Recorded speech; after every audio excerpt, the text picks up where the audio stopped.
Hello everyone, welcome to chemistry with Karan.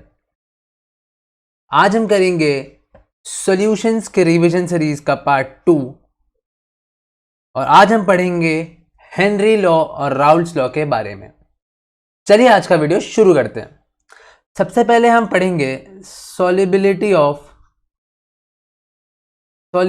Of gas in a liquid.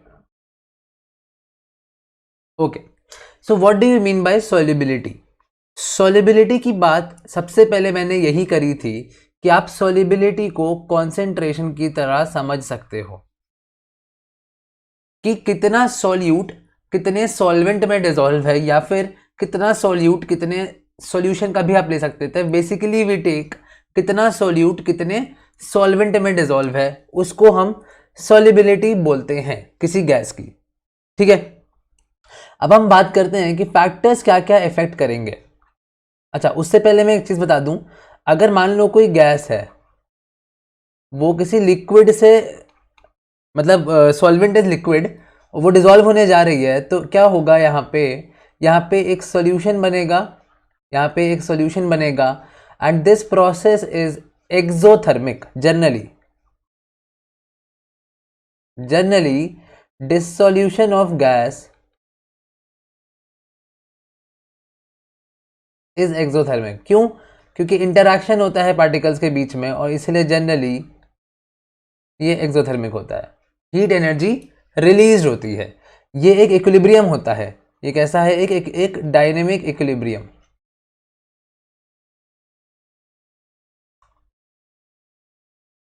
ये dynamic equilibrium यहाँ पे establish हो रहा होता है। ठीक है, अब हम बात कर लेते हैं आगे फैक्टर्स की। तो पहला जो फैक्टर आता है वो आता है आपका nature of the gas. Nature of the gas, तो बेटा इसमें सिंपल सा एक फंडा लगना है जो हम लोग बचपन से पढ़ते आ रहे हैं। वो फंडा लगेगा like dissolve like, like dissolve like. जितना पोलर सब्सटेंस होगा वो पोलर में डिसॉल्व होगा। जैसे मैं बोलूं कि HCl डिसॉल्व हो जाता है आराम से डिसॉल्व हो जाता है इन पानी। क्यों? क्योंकि HCl भी पोलर मॉलिक्यूल है, पोलैरिटी है, दो पोल सेपरेटेड है। H2O भी पोलर है, डाइपोल बन रहा है, तो इसीलिए ये डिसॉल्व हो जाएगा। तुम और कोई CH2 गैस लेके आओगे तो वो केरोसिन वगैरह में डिसॉल्व होगी, पानी में डिसॉल्व नहीं होगी। ठीक है, दूसरा फैक्टर आता है आपका टेम्परेचर। क्या आता है? टेम्परेचर मैंने ऊपर क्या बोला कि ये देखो ऊपर वाला पॉइंट देखो, यहाँ पे मैंने स्टार लगा रहा हूं मैं यहाँ पे, कि एक ये डायनेमिक है, मतलब यहाँ पे एक्सोथर्मिक है। तो ली चैटिलर के अकॉर्डिंग अगर आपका कोई इक्विलिब्रियम एक्सोथर्मिक है, आप टेम्परेचर बढ़ाओगे तो रिएक्शन कहाँ जा रही है? रिएक्शन कहाँ जाएगी? बोलो बेटा। बैकवर्ड चली जाएगी। कहाँ चली जाएगी? बैकवर्ड चली जाएगी। और बैकवर्ड जाने का मतलब क्या है? आपकी सॉल्युबिलिटी डिक्रीज कर जाएगी। तो सीधा सीधा मतलब निकाल के आते हैं कि अगर गैस किसी लिक्विड में डिसॉल्व हो रही है, तो सॉल्युबिलिटी जो होगी that is inversely proportional to temperature. Clear है ये चीज? एकदम अच्छे से क्लियर होनी चाहिए थी। ठीक है, इसी पे एक क्वेश्चन बनता है कि जो हमारी एक्वेटिक स्पीशीज होती हैं, वो एक्वेटिक स्पीशीज कौन से पानी में रहना पसंद करेंगी, ठंडे पानी में या गर्म पानी में? तो आंसर क्या हो जाएगा? ठंडे पानी में। क्यों? ठंडे पानी में टेम्परेचर कम होगा तो ऑक्सीजन ज्यादा डिसॉल्व रहेगी। समझ में आ रही है बात? अब इफेक्ट देखते हैं हम प्रेशर का।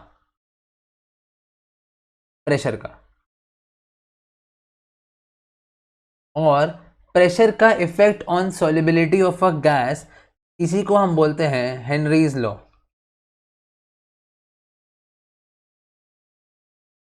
हेनरीज लॉ ने क्या बोला था कि अगर किसी भी गैस की पार्शियल प्रेशर तुम इंक्रीज कर दो तो सॉल्युबिलिटी क्या हो जाएगी? इंक्रीज कर जाएगी। अगर गैस का पार्शियल प्रेशर इंक्रीज हो रहा है तो गैस की सॉल्युबिलिटी भी इंक्रीज कर जाएगी। मैंने पार्शियल वर्ड क्यों यूज़ किया, क्योंकि यहाँ पे दो कंपोनेंट हैं, भले दूसरे के वेपर नहीं बन रहे लेकिन दो कंपोनेंट हैं तो हम इसको पार्शियल बोलेंगे। अच्छा, इसका कहने का मतलब क्या है, मान लो एक कंटेनर है, क्लोज कंटेनर है, ठीक है, यहाँ पे एक लिक्विड है, ठीक है, और यहाँ पे आपके गैस के मॉलिक्यूल्स हैं। जितना इसका पार्शियल प्रेशर होगा इसके ऊपर उतनी ही ज़्यादा इसकी सॉल्युबिलिटी हो जाएगी। तो अब इसको लिखने के लिए याद कैसे करना है, देखो हम निकाल क्या रहे हैं, सॉल्युबिलिटी। तो जनरली जो स्टेटमेंट होता है वो स्टेटमेंट होता है कि solubility of a gas is directly proportional to its partial pressure. समझ में आ रही है बात। तो आप सॉल्युबिलिटी मैंने बोला था कॉन्सेंट्रेशन होती है एक तरीके का, तो यहाँ पे जो हम कॉन्सेंट्रेशन यूज़ करते हैं वो यूज़ करते हैं मोल फ्रैक्शन। तो हमारा क्या बन जाएगा एक्सप्रेशन कि mole fraction of a gas is directly proportional to the pressure, ठीक है। लेकिन अगर आपको हेनरी का स्टेटमेंट चाहिए तो इसको इन्वर्स कर दो या रिवर्स कर दो कि P is directly proportional to X, in short P is equal to KH into X। हम न्यूमेरिकल्स के लिए ये वाला यूज करेंगे। डेफिनेशन क्या बोलती है, डेफिनेशन बोलती है solubility of a gas is directly proportional to partial pressure of a gas. But तो सॉल्युबिलिटी मतलब mole fraction is directly proportional to pressure, लेकिन तो मतलब कैसे बना, x is directly proportional to p, मतलब लिखेंगे लेकिन हम उल्टा, p is directly proportional to x and p is equal to KHX। समझ में आई बात। This is your Henry's constant, this is your Henry's constant. समझ में आ रही है बात एकदम अच्छे से। अच्छा, अब एक चीज़ और ध्यान रखना कि जितना ज़्यादा हेनरीज कांस्टेंट होगा उतनी ही आपकी सॉल्युबिलिटी कम हो जाएगी, उतनी ही आपकी सॉल्युबिलिटी कम हो जाएगी at a given pressure, at a given pressure, ठीक है, एट अ गिवन प्रेशर। अब मैं अगर आपसे बात करूं इसके एप्लीकेशंस की, ठीक है, एप्लीकेशंस ऑफ हेनरीज लॉ की, तो पहला तो वही आता है कि कोल्ड ड्रिंक के बॉटल में इतने हाई प्रेशर में क्यों रखते हैं CO2 को, ताकि उसकी सॉल्युबिलिटी जो है ना पानी में इंक्रीज कर जाए। दूसरा होता है स्कूबा डाइवर्स का, दूसरी एप्लीकेशन होती है स्कूबा डाइवर्स वाली, वो आप NCERT से आराम से रीड कर सकते हो या किसी भी बुक से आप रीड कर सकते हो, इंपॉर्टेंट है वो सारी एप्लीकेशंस, ठीक है। अब मैं एक चीज़ और बोल देता हूँ, यहाँ पे एक चीज़ मैं बता देता हूँ, units of KH, units of KH। जरा एक चीज़ मुझे बताओ, P बराबर KH इंटू X, ये क्या होता है, मोल फ्रैक्शन। मैंने पिछली बार ही बोला था कि ये यूनिटलेस होता है, तो याद रखना हमेशा यूनिट ऑफ KH क्या होगा, यूनिट ऑफ KH होगा यूनिट ऑफ P के बराबर। यूनिट ऑफ KH क्या होगा बेटा, यूनिट ऑफ P के बराबर, जो प्रेशर की यूनिट होगी। समझ में आ रही है बातें। तो ये हमारा हेनरीज लॉ खत्म हुआ, हेनरीज लॉ। यहाँ पे एक इंपॉर्टेंट नोट लगा के लिख लेना, यहाँ पे एक इंपॉर्टेंट नोट लगा के लिख लेना, यहाँ पे एक इंपॉर्टेंट नोट लगा के लिख लेना। मैं अगर बोलूँ आपको कहीं पे भी 1 लीटर ऑफ पानी दिखे क्वेश्चन में, 1 लीटर ऑफ पानी दिखे क्वेश्चन में एज अ सॉल्वेंट, तो आपको उसके मोल्स कंसिडर करने पड़ेंगे मोल फ्रैक्शन निकालने के लिए। तो मोल्स आप क्या लोगे, पानी के मोल्स आप ले लोगे 55.55,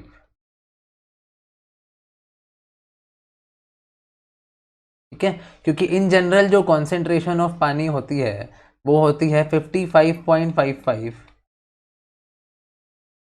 moles per litre, moles per litre. तो 1 लीटर में कितने मोल्स हो गए, 55.55, ठीक है। आगे बढ़ते हैं। अब हम जरा सा डिस्कशन एक करेंगे वेपर प्रेशर के बारे में, ऑफ अ सॉल्वेंट या फिर of a liquid, of a pure liquid. Pure liquid का मतलब क्या है कि only that is present, only that is present, वो और उसके अलावा कोई प्रेजेंट नहीं है।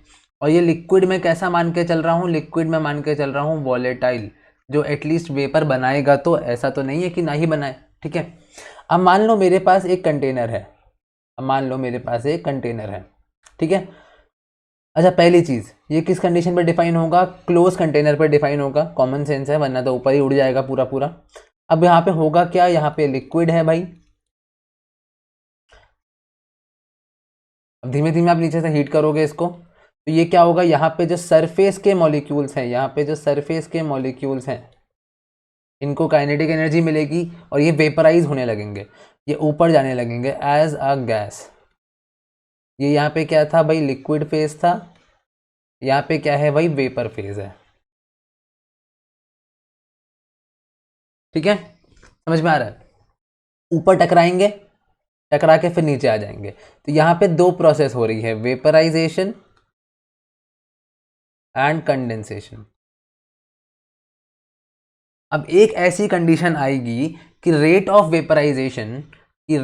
वेपराइजेशन इज इक्वल टू हो जाएगा रेट ऑफ कंडेंसेशन के। उस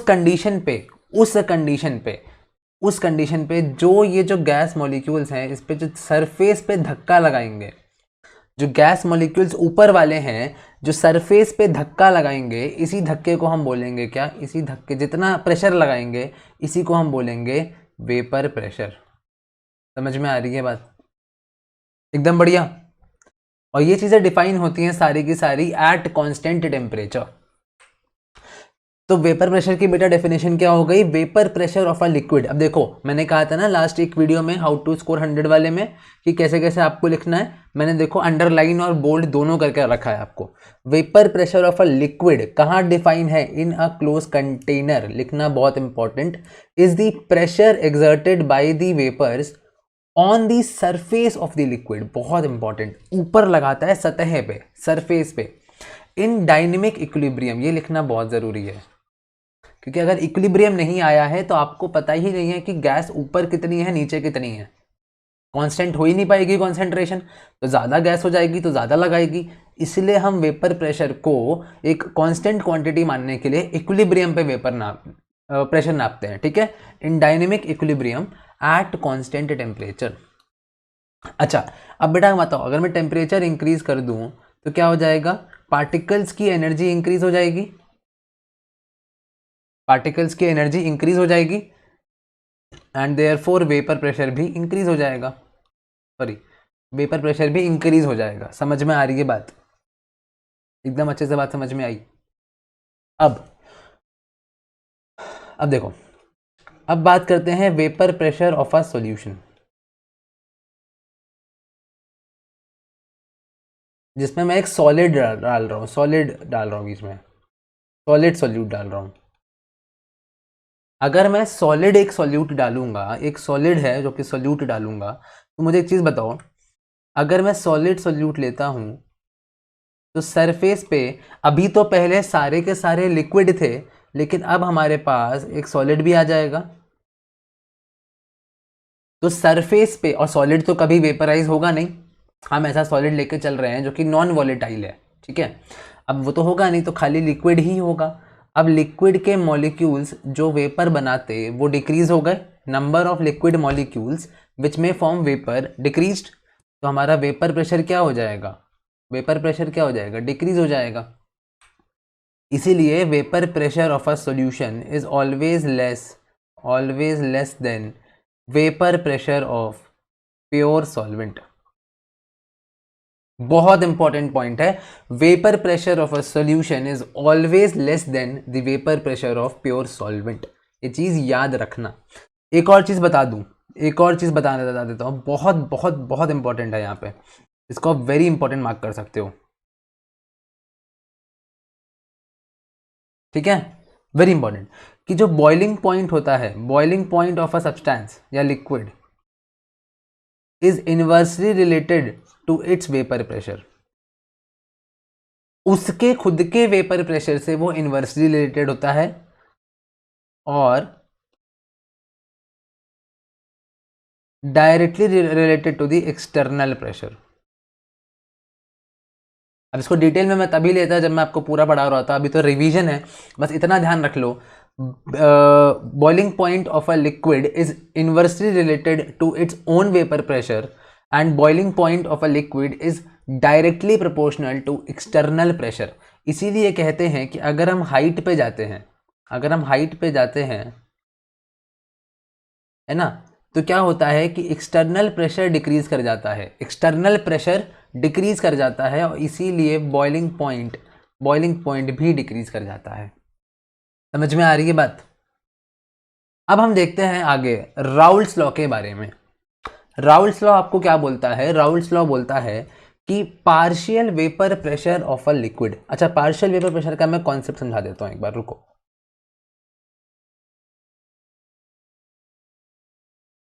देखो, मैं कंसीडर कर रहा हूं एक बाइनरी सॉल्यूशन, है ना, जिसमें दो कंपोनेंट्स हैं, ए है और बी है, और मैं लेके चल रहा हूं कि दोनों के दोनों वॉलेटाइल हैं,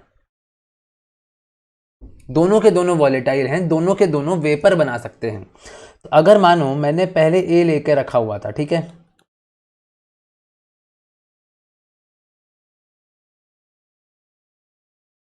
मान लो मैंने पहले ए लिया हुआ था, तो ऊपर क्या किसका प्रेशर होता, जो बन रहा होता, वो बन रहा होता पी ए का। लेकिन अब अगर इसमें मैंने ए बी भी ऐड कर दिया, तो ऊपर जो प्रेशर आएगा वो क्या आएगा, पी बी का भी आएगा। तो जो टोटल प्रेशर आएगा, वो टोटल प्रेशर जो ऊपर ऑब्जर्व होगा यहाँ पे, जो यहाँ पे ऑब्जर्व होगा, that will be equal to जो कि ए कॉज करेगा प्लस जो कि बी कॉज करेगा। तो पार्शियल वेपर प्रेशर वो होता है कि अगर दो से ज़्यादा कोई सब्सटेंस या एक से ज़्यादा कोई सब्सटेंस है जो प्रेशर लगा रही हैं, तो उस टोटल में से उसका कितना हिस्सा है वो उसका पार्शियल वेपर प्रेशर होगा। ठीक है, तो ये कहलाता है। ठीक है, तो पी ए क्या हो जाता है, पी ए क्या हो जाता है, पार्शियल वेपर प्रेशर। अच्छा, अगर पार्शियल का मतलब आया तो मतलब है कि सॉल्यूट भी होगा, ठीक है ना, कोई दूसरा सब्सटेंस भी होगा, सॉल्यूशन होगा। और अगर पी नॉट ए लिखा है मैंने, तो that is vapour pressure of pure solvent, vapour pressure of pure solvent. अब राउल्स लॉ के बारे में बात करते हैं। राउल्स लॉ बोलता है कि the partial vapour pressure of a liquid in a solution is directly proportional to its mole fraction. अगर ऐसे दो कंपोनेंट्स हैं ए एंड बी जो कि दोनों वेपर बना रहे हैं, तो उसका जो P A partial vapour pressure होगा that is directly proportional to mole fraction. ये कौन कहता है भाई? ये कहता है राउल्स लॉ। अच्छा, उसके बाद मैं बी की बात कर लूँ तो that is directly proportional to its mole fraction X B. अब अगर मैं इसको हटाता हूँ तो यहाँ पे क्या आता है, पी ए बराबर P naught A X A, P B बराबर P naught B X B. तो राउल्स लॉ क्या हुआ, इन एन बाइनरी सॉल्यूशन जिसमें हमारा दोनों वॉलेटाइल है, the partial vapour pressure of a component is equal to the mole fraction of the component into the vapour pressure of its pure component, मतलब उसका pure अगर substance ले लो। तो इसके अकॉर्डिंग अगर मैंने पी टोटल लिखा था P naught A X A plus P naught B B, यही आपको बहुत इंपॉर्टेंट है। तो आपको याद क्या रखना है राउल्स लॉ में, P T is equal to P naught A X A plus P naught B X B, अगर दोनों राउल्स लॉ को फॉलो कर रहे हैं। अब ये चीज़ क्या होती है इसको देखेंगे हम अपने अगले वीडियो में। आई होप आपको ये समझ में आया होगा। मैं एक लास्ट टॉपिक और ले लेता हूँ, इफेक्ट ऑफ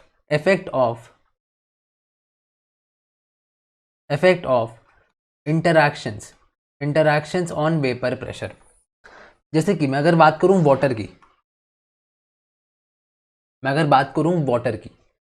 और अगर मैं बात कर लूं किसी और सब्सटेंस की, जैसे मान लो मैंने ईथर ले लिया, मुझे पता है कि वाटर, मैंने ये प्योर अलग अलग लिया है, मुझे पता है कि वाटर में क्या होता है, एच बॉन्डिंग होती है, और एच बॉन्डिंग एक बहुत स्ट्रॉन्ग बॉन्डिंग होती है।